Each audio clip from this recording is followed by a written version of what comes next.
السلام عليكم ورحمة الله. الحمد لله رب العالمين، والصلاة والسلام على أشرف المرسلين وعلى آله وصحبه وسلم. ഈ ദുനിയാവിന്റെ കാര്യത്തിൽ നാം നമ്മളെക്കാൾ താഴെയുള്ളവരിലേക്ക് നാം നോക്കുക. അതേസമയം ആഖിറത്തിന്റെ കാര്യത്തിൽ നാം നമ്മളെക്കാൾ മേലെയുള്ളവരിലേക്ക് നോക്കുക എന്നാണ് സയ്യിദുനാ റസൂൽ കരീം സ്വല്ലല്ലാഹു അലൈഹി വസല്ലം തങ്ങൾ പറഞ്ഞിട്ടുണ്ട്. നമുക്ക് ചെറിയ രോഗങ്ങൾ മാത്രമേ ഉണ്ടായി, പക്ഷേ ധാരാളം ക്യാൻസർ പോലെയുള്ള രോഗങ്ങൾ ഉള്ളവരിലേക്ക് നോക്കുമ്പോൾ നമ്മുടെ രോഗം ഒന്നുമല്ല എന്ന് നാം നോക്കാം. അതേസമയം പരലോകത്തിന്റെ വിഷയത്തിൽ നമ്മളെക്കാൾ മേലെയുള്ളവരിലേക്ക് നാം നോക്കാം.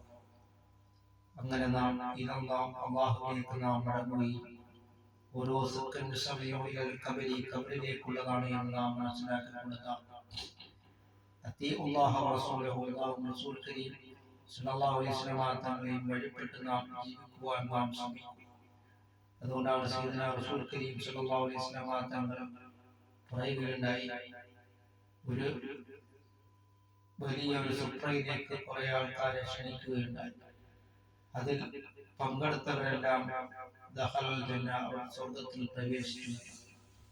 അതിലേക്ക് വിളിച്ചവൻ അനദായി, അതിലേക്ക് ക്ഷണിച്ചത് ഞാനാണ് എന്നാണ് സയ്യിദുനാ റസൂൽ കരീം സ്വല്ലല്ലാഹു അലൈഹി വസല്ലം തങ്ങൾ പറഞ്ഞത്.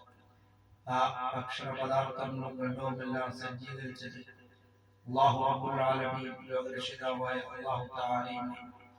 അത് നാം മനസ്സിലാക്കിക്കൊണ്ട് നാം സയ്യിദുനാ റസൂൽ കരീം സ്വല്ലല്ലാഹു അലൈഹി വസല്ലം തങ്ങൾ പറയുകയുണ്ടായി, എല്ലാവരും സ്വർഗത്തിലാണ്, ഇല്ലാമൻ അബ, സ്വർഗം വേണ്ടെന്ന് വെച്ചവർ ഒഴികെ. സ്വർഗം വേണ്ടെന്ന് വെച്ചവർ ഒഴികെ എന്നാണ്. അതാരാണ് ഈ സ്വർഗം വേണ്ടെന്ന് വെച്ചവർ?